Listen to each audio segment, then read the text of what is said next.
먼저 사무엘상 9장 18절에서 21절 먼저 읽고 그 다음에 25절에서 27절 같이 읽도록 하겠습니다.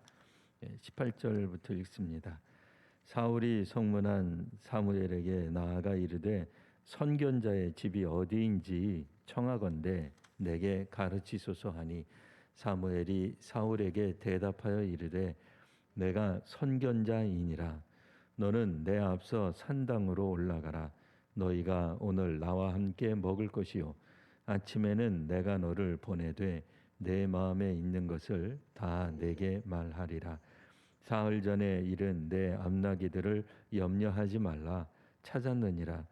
온 이스라엘이 사모하는 자가 누구냐? 너와 내 아버지의 온 집이 아니냐 하는지라. 사울이 대답하여 이르되 나는 이스라엘 지파의 가장 작은 지파 베냐민 사람이 아니니까. 또 나의 가족은 베냐민 지파 모든 가족 중에 가장 미약하지 아니하니까. 당신이 어찌하여 내게 이같이 말씀하시나이까 하니. 25절부터입니다. 그들이 산당에서 내려 성읍에 들어가서는 사무엘이 사울과 함께 지붕에서 담화하고 그들이 일찍이 일어날새 동틀 때쯤이라. 사무엘이 지붕에서 사울을 불러 이르되 일어나라 내가 너를 보내리라 하매 사울이 일어나고 그 두 사람 사울과 사무엘이 함께 밖으로 나가서 성읍 끝에 이르매 사무엘이 사울에게 이르되 사원에게 우리를 앞서게 하라 하니라. 사원이 앞서감으로 또 이르되 너는 이제 잠깐 서 있으라. 내가 하나님의 말씀을 내게 들려주리라 하더라. 아멘. 원래 우리가 이제 오늘 이제 읽을 그 말씀 내용은 15절부터 이제 마지막 절까지 우리가 보려고 했는데 요 18절에서 21절, 25절에서 27절을 좀 중심으로 우리가 말씀을 한번 살펴보려고 합니다. 그래도 이제 우리가 내용적으로 잠깐 알아야 될 부분이 있습니다. 그거는 사울이 오기 전에 그 전날에 여호와께서 사무엘에게 미리 알게 하셨습니다. 그래서 그에게 기름을 부어서 내 백성 이스라엘의 지도자로 삼으라라고 말씀하시죠. 그러니까 왕으로 삼으라는 겁니다. 그러면 사울이 블레셋 사람의 손에서 이제 이스라엘을 구원하게 될 것이다. 그러니까 이제 그 역할을 한다 그런 얘기입니다. 예전에 사사들이 했던 것처럼 이제 왕으로서 이제 왕이 되는 사울도 그와 같은 사명을 감당할 것입니다. 그러나 중요한 것은 나의 백성이라고 했을 때에 그건 이제 왕이 스스로 하는 말이 아니라 하나님이 하시는 말씀입니다. 우리 조선 왕 같은 경우에는 나의 나라, 나의 백성 이런 말을 할 겁니다. 그러니까 국왕이 되는 거고 그의 부인은 국모가 되는 거겠죠. 또 그의 자녀는 국본이 될 겁니다. 그러나 이제 우리가 알고 있는 이 이스라엘 하나님의 백성 공동체는 결코 그 왕의 나라, 왕의 백성이 아닙니다. 그러니까 백성들의 국민들의 삶을 책임지는 사람으로서의 왕 혹은 대통령이 아니라 하나님의 백성 공동체, 하나님의 백성인 이스라엘의 지도자가 되는 것, 그것이 이스라엘의 왕이다라고 하는 얘기죠.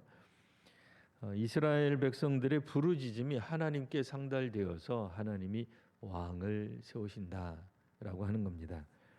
그런 의미에서 오늘날 우리들이 정치 지도자를 뽑는 것과 뽑는다라고 하는 선출한다라고 하는 면에서는 같을지 몰라도 그 지향하는 바가 조금은 다르다라고 말할 수 있습니다. 여하튼 오늘 우리가 읽은 18절 말씀에 보면 사울이 사무엘을 찾아갑니다. 오늘 새벽에 읽은 말씀에 기억나시죠? 말씀에 따르면 사울이 아버지의 그 부탁, 명령을 받아서 아버지가 잃었던 이제 암나기들을 찾기 위해서 북에서부터 남쪽으로 한참을 내려가서 뭐 우리식으로 말하면 이제 뭐 하루 종일 찾는 거예요. 그러니까 설렁설렁 찾는 게 아니라 정말 애타는 마음으로 이런 나귀를 찾습니다. 베냐민 지파의 기스라고 하는 사람, 유력하다라고 이제 나와 있습니다. 물론 이제 유력하다는 게 여러 가지 의미로 우리가 해석할 수 있겠습니다만, 그래도 뭐 찢어지게 가난하다 뭐 그런 건 아니에요. 뭐 욥처럼 엄청난 부자였다 뭐 이렇게 말하기는 어려울 수 있어도 대개 이제 우리나라도 뭐 국회의원을 한다든지 뭐 시의원, 뭐 오늘 같으면 시의원, 구의원 하는 사람이 정말 너무너무 어렵게 산다. 뭐 어려운 사람도 물론 국회의원 할 수 있습니다. 뭐 돈이 많지 않아도 얼마든지 국회의원 할 수 있고 배움이 뭐 그렇게 많지 않아도 얼마든지 국회의원 할 수 있습니다만 그래도 보통 우리들이 고대 사회, 고대 공동체에서 유력하다라는 말을 할 때는 그래도 어느 정도는 산다 이렇게 생각할 수 있죠. 너무 힘들게 살아서 나귀 몇 마리 분실한 것 때문에 뭐 낭망하고 그 집안 가세가 기울고 그 정도는 아니다 그 얘기예요. 그런데 사울은 아버지의 명령을 뭐 성경에는 그렇게 나와 있지 않습니다만 우리가 읽을 때는 거의 뭐 하나님의 사명, 하나님이 주신 사명을 수행하는 것처럼 너무 열심으로 찾죠. 그러다가 이제 마지막에 가서는 도저히 찾을 길이 없자 이러다가는 이제 우리 아버지가 나귀가 문제가 아니라 우리 때문에 걱정이 더 많으시겠다 해서 돌아가자라는 이야기를 합니다. 그때 이제 같이 동행했던 사환이 그러지 말고 아직 못 찾았지만 특별히 이 앞 마을에 그 성읍에 좀 그 유능하다고 알려져 있는 그런 하나님의 사람이 있으니 그의 좀 도움을 받으면 좀 어떻겠느냐 이런 제안을 하죠. 우리 같으면 뭐 사환의 말을 이렇게 거절할 법도 한데 그렇지 않습니다. 또 사환이 하는 말을 또 잘 들어요. 그도 그럴 것이 다른 요청이 아니라 뭐 한 마을만 더 찾아봅시다 그게 아니라 어차피 나귀가 갈 만한 곳은 다 찾아봤지만 이것저것 다 찾아봤지만 못 찾았어요. 하지만 하나님의 사람이니 하나님이 특별히 하시는 말씀 하나님이 도와주시지 않겠느냐라는 말에 대해서 수긍하는 겁니다. 네, 그래서 이제 18절에 보면 이제 사울이 사무엘을 찾아가죠. 찾아가서 묻는 말이 자 선견자의 집이 어디입니까? 라고 물어봅니다. 네, 그때 이제 사무엘이 이야기를 하죠. 내가 바로 그 사람이다. 내가 그 사람이다. 내가 바로 선견자다. 혹자는 성경을 읽으면서 이렇게 오늘 본문을 이 본문 이 구절 가지고 그렇게 해석을 합니다. 왜 사울이 사무엘을 몰라봤을까? 그러니 이거는 사울이 영적으로 미숙한 거다, 둔감한 거다. 뭐 이렇게 해석하는 분도 있긴 하더라고요. 근데 저는 그렇게 읽을 필요는 없다라고 생각합니다. 왜냐하면 사울은 선견자로 부름을 받은 게 아닙니다. 선지자로 부름을 받은 게 아니죠. 예언자로 부름 받은 게 아닙니다. 하나님의 특별한 능력을 가진 사람에 대해서는 그것을 꼭 사울이 알았을 필요가 있을지는 잘 모르겠어요. 그러니까 그건 그만큼 사울은 사무엘에 대해서 몰랐던 거예요. 잘 알지 못했어요. 만나본 적도 없었어요. 그러니까 얼굴을 잘 알지 못했던 거죠. 반대로 사무엘 같은 경우에는 이미 15절에 보면은 사울이 올 것이다라고 하나님이 말씀해 주는 게 나옵니다. 그러니까 사무엘이라고 해서 미리 알았던 게 아니에요. 뭐 그가 뭐 무슨 수로 알았겠어요? 무슨 신통력으로 합니까? 아닙니다. 하나님이 알려 주셔야 아는 거죠. 그런 측면에서 보면 사울에게는 안 알려 주신 거죠. 그러니까 사울은 사환을 통해서 이 성읍에 유능한 하나님의 사람이 있습니다. 그 사람에게 가서 좀 도움을 청합시다라고 얘기를 한 거고, 사울은 그 말을 듣고 이제 아버지가 걱정하니 돌아가자라고 이야기했음에도 그래도 유력한 집안에 우리로 말하면 뭐 차기 가장이 되는 분이잖아요. 가주가 될 사람이 이야기했는데도 사환 말에 순종하고 하나님의 사람을 찾는 이런 겸손한 모습을 보여줍니다. 그러니 사울은 사환이 말한 대로 오늘 정말로 진지하게 하나님의 사람을 찾고 있다, 이렇게 보는 게 더 성경 읽는 게 더 맞지 않을까 생각을 합니다. 그러니까 혹시 뭐 예전에 뭐 어떻게 우리가 읽으셨든지 간에 사울의 모습은 멍청했다, 영적으로 무능했다, 혹은 뭐 미숙했다, 너무 둔감해서 아무것도 못했다, 이렇게 보기에는 본문의 내용이 좀 너무 안 맞는 거죠. 그러니까 본문의 흐름상 사울은 사환의 말에도 겸손히 경청했고, 또 사환의 말에 따라서 이 성읍, 낯선 성읍이죠, 사울에게 있어서는. 하지만 이곳에 있을 하나님의 사람을 찾아 그가 경험하고 그가 지금 닥친 위기를, 문제를 해결하려고 좀 도움을 요청하는 그런 모습을 보여주고 있습니다. 쭉 넘어가셔서 이제 20절에 사울이 이야기를 합니다. 자, 사흘 전에 잃어버렸던 암나길은 걱정하지 말아라, 염려하지 마라, 이미 찾았다. 자, 온 이스라엘이 사모하는 온 이스라엘 민족, 뭐 백성, 국민들이 좋아하는 사람이 누구냐? 바로 너와 너의 아버지 집이 아니더냐? 이렇게 얘기를 합니다. 그러니까 너는 높은 지지율을 받고 있다. 너에 대해서 많은 사람들이 정말 그 복된 가정이다, 충성된 가정이다, 유력한 가문이라고 이야기를 하고 있다라고 얘기를 하고 있는 겁니다. 이 말을 들은 사울의 답이, 이게 중요한 겁니다. 21절 이제 우리 다시 한번 보시면, 한번 또 제가 읽어보겠습니다. 사울이 대답하여 이르되 나는 이스라엘 지파의 가장 작은 지파 베냐민 사람이 아니니까, 또 나의 가족은 베냐민 지파 모든 가족 중에 가장 미약하지 아니하니까 당신이 어찌하여 내게 이같이 말씀하시니까 하니. 사울의 반응은 우리 베냐민 지파가 사실 12지파 중에 사실은 제일 미약한 지파입니다 라고 얘기를 하는 거예요. 그러니까 뭐 남들이 그렇게 뭐 눈여겨볼 만한 뭐 장자, 뭐 루벤도 아니에요.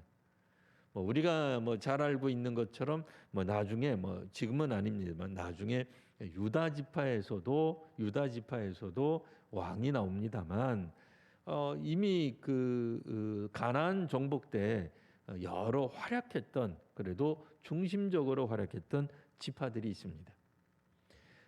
뭐 사사들을 배출한 여러 지파들이 있을 수도 있고요. 뭐 등등 이런 것들을 볼 때 베냐민 지파가 그렇게 사람들에게 주목받는 그런 지파는 아니다 말이에요. 게다가 그 베냐민 지파 중에서도 사실 우리 집은 미약합니다.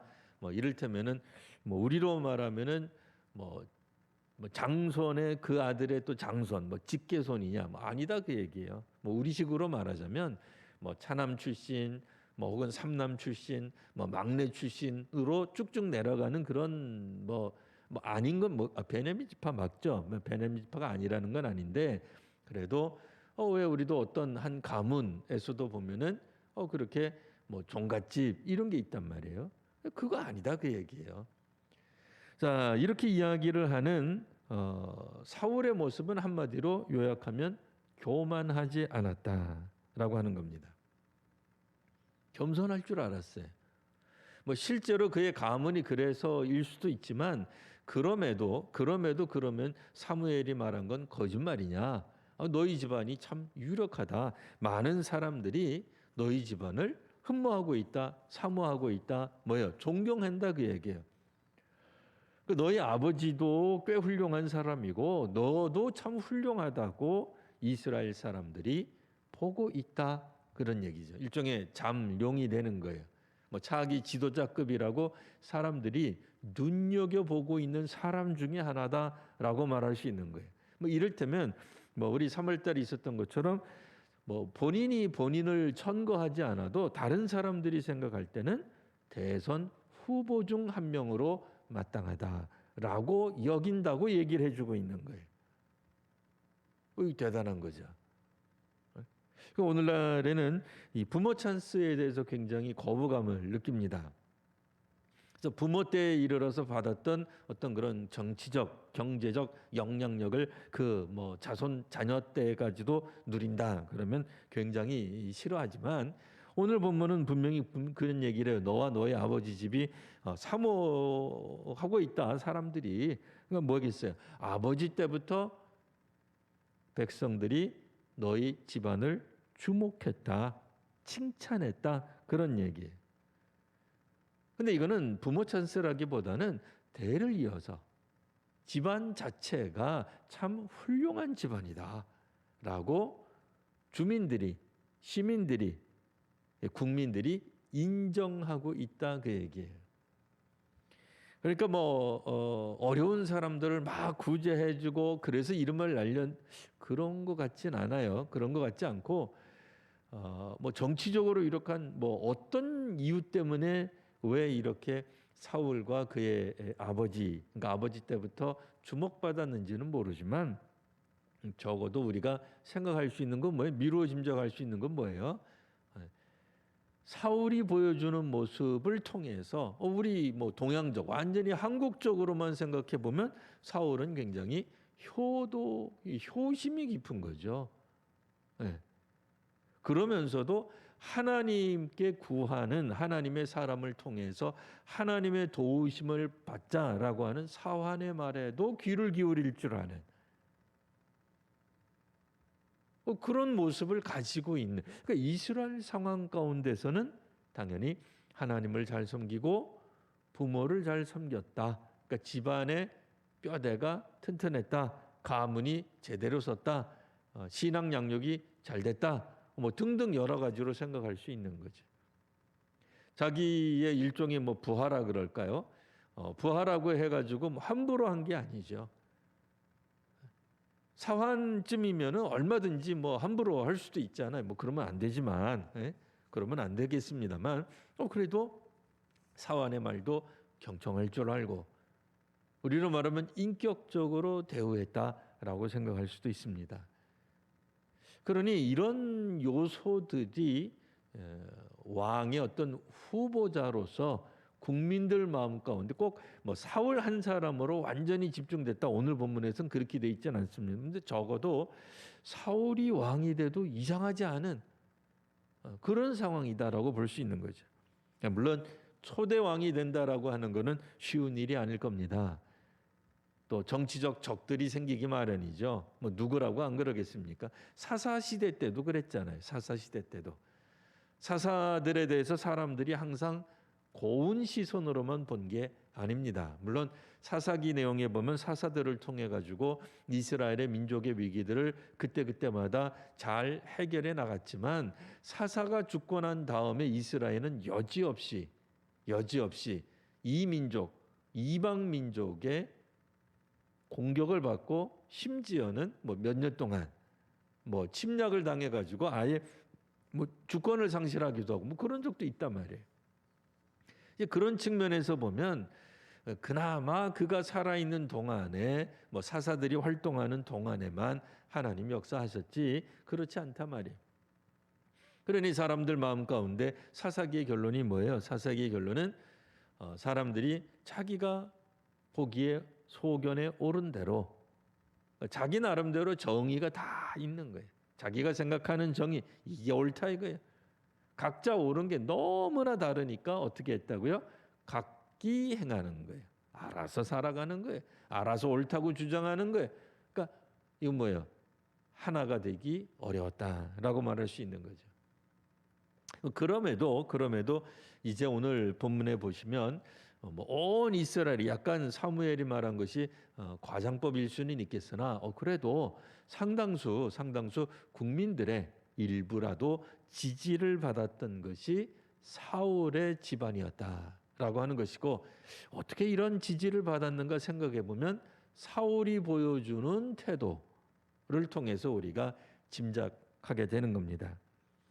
높은 지지를 받았던 이유 중 하나는 바로 이와 같은 겸손에 있었다라고 볼 수 있습니다. 그리고 아버지 말씀에 대한 어떤 순종함, 또 하나님의 인도하심, 하나님의 도우심에 대한 갈급함이 있었던 거죠. 그러니까 이거를 허용하는 거예요. 자기 의지대로만 무조건 행하는 사람이 결코 아니었습니다. 그렇다고 해서 자기는 손 하나 까딱 안 하고 하나님 도와주세요.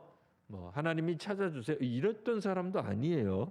그 자기가 할 수 있는 최선도 다했고 또 이제 돌아가자는 그런 자신의 결정에도 사환이 한 말을 듣고는 하나님의 사람에게 의지하는 물어보는 그런 순종한 하나님의 뜻에 순종하려고 하는 마음이 기본적으로 갖춘 사람.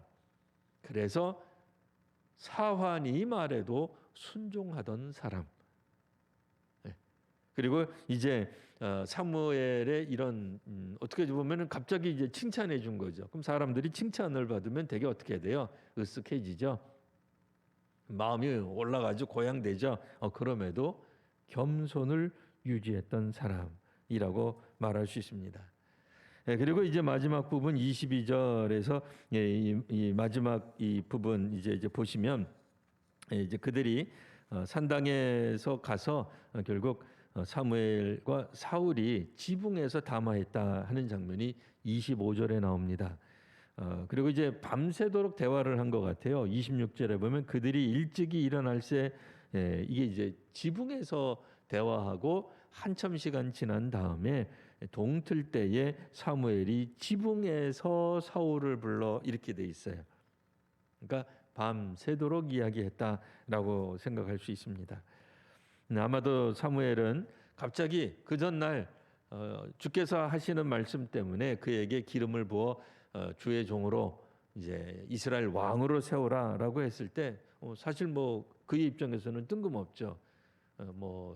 잘 알지도 못하는 그냥 이 청년에게 기름을 부어서 왕으로 세워야 되는데 그래도 여러 시간 대화를 좀 나누었다. 그러니까 이제 여러 사안들에 대해서 주제들에 대해서 이야기를 나누고 많은 시간은 아니지만 하나님이 택하신 사무엘 또 하나님이 택하신 사울 이 두 사람 간의 영적인 깊은 교제가 있었다라고 볼 수 있습니다. 비록 하루 밤 정도 뵙게 되지 않는 시간이지만 그래도 사무엘은 확신이 들었을 겁니다. 정말 이 청년이야말로 하나님의 택하신 사람이구나라고 하는 생각이 들었을 겁니다. 이제 우리나라에서도 3월 9일에 대선이 있었습니다. 그리고 6월 1일에는 지방 선거가 있을 예정이죠. 이제 하나님을 경외하는 그리고 또 국민을 이롭게 하는 오늘 본문에 기초한다면 교만하지 않은 겸손한 지도자들이 세워지기 위해서 이제 우리도 기도해야 하겠습니다. 그리고 또 각 가정 구성원들이 각 가정마다 또 구성원들이 그것이 부부가 되었던 자녀가 되었던 바르게 세워지기 위해 적어도 오늘 본문에 나와 있는 사울은 참 멋진 모습을 보여주고 있습니다. 그러니까 아버지도 이미 아버지 때부터 여러 국민들에게 존경을 받았다라고 할 수 있습니다. 이제 그런 측면에서 우리가 각 가정을 위해서 이 시간 또 함께 기도해 주시기 바랍니다. 또 그리고 특별히 아픈 분들 또 코로나가 아직은 끝난 게 아니기 때문에 아프신 분들이 많이 있습니다. 또 한 2년여 동안 지나면서 우리가 이 코로나로 인해서 특별히 우리 교회 또 이 연로하신 성도님들이 많으신데 이런저런 이유로 코로나가 거의 이 막바지인데도 이 교회 출석이 참 어려우시거든요. 위해서 또 기도해 주시는 이 시간 되기를 바랍니다. 제가 먼저 기도하겠습니다. 하나님, 오늘 이 말씀을 통해서 다시 한번 귀한 하나님의 사람들이, 하나님이 기뻐하시는 사람들이 세워지는 일들이 있게 하여 주시옵소서. 우리나라에도 이제 각 지방 선거들을 통하여서 하나님을 두려워할 줄 아는, 경외하는 그런 지도자들이 세워지게 하여 주옵소서. 사울처럼, 오늘 본문에 있는 사울처럼 교만하지 않은 참으로 겸손한 이들이 이제 우리의 지도자들이 되게 하여 주옵소서. 주님, 이제 또한 사울의 집안이 오랜 세월 동안 많은 시민들에게 깊은 감화력을 주었던 것처럼, 교회도, 또 우리 교회 성도들도, 우리 또한 성도들이 있는 그 각 가정, 가문들이 바르게 세워져서 이 땅 위에 정말 하나님의 놀라운 그런 선한 영향력을 끼치는 그런 귀한 가정들, 또 가족의 구성원들이 되게 하여 주옵소서. 또 아픈 이들이 있습니다. 주님께서 특별히 이 아픈 이들을 위하여 기도할 때 주님께서 은혜를 더하여 주옵소서. 믿음의 사람들의 간구하오니 하나님께서 나음을 입도록 함께하여 주옵소서. 이제 이 시간 우리 또 같이 모여서 기도하는 또 성도들의 기도를 하나님께서 응답하여 주옵소서. 거룩하신 우리 구주 예수님 이름으로 기도합니다. 아멘.